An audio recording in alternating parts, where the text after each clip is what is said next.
I think becoming an ed is quite a different experience to being operational in a management role. So you're there to provide the oversight and be a sounding board for the executive team. So finding the right balance between collaborating and encouraging that conversation, but recognising you're not there to run the business and do the job.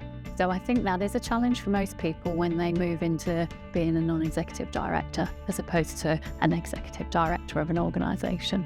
I think with my background in finance and obviously my role for British Wheelchair Basketball being finance specific, obviously my background at Morgan Stanley and doing my accountancy qualification really helps with that in terms of reviewing accounts and risk registers and elements like that. But I think in general now, with my current role, I'm the strategic leader for the growth of the women's game at Surrey County Cricket Club, and bringing that strategic element into the board as well is hopefully really helpful. And I think being a finance professional, that's what you bring to the board. You know, you're bound by your code of ethics. You understand about being accountable and providing trust. And trust's the key thing in this world. You know, there's a lot of mistrust around information.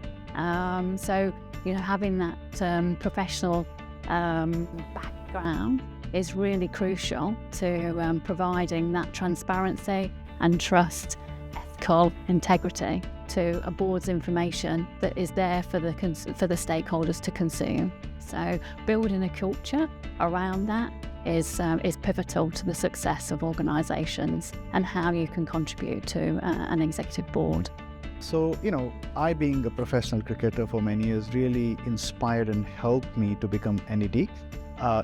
Within the sports institution, there are, a couple of challenges that I can highlight. The first and foremost, challenge is aligning, various stakeholders' interest with, the organizational vision. And the second challenge that I face is, being an outsider, how I can challenge, the executive leadership team who are involved in day-to-day aspects.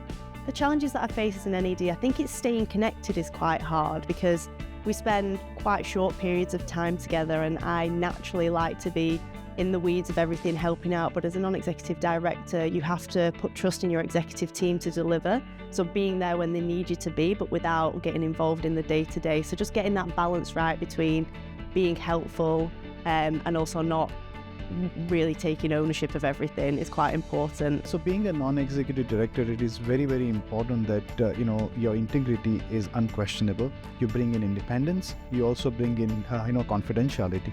I think the advice I would give to members who want to become an ed is to really think about how building a network is really helpful in your career. Gives you opportunities to step into different organisations, gives you the opportunity to give back to organisations. I enjoy most to bring in strategic leadership as well as, challenging the executive, leadership team. That is the most, enjoyable aspect of an NED role. I've learned so much as part of this role, but I think one of the big things for me is thinking about you don't have to necessarily have a background in the board that you're working on. So for me, I didn't have a background in Paralympic sport, but the skills that I've learned in my other roles, be that in investment banking, do my ACCA qualifications, you can apply them in a different setting and really make a difference.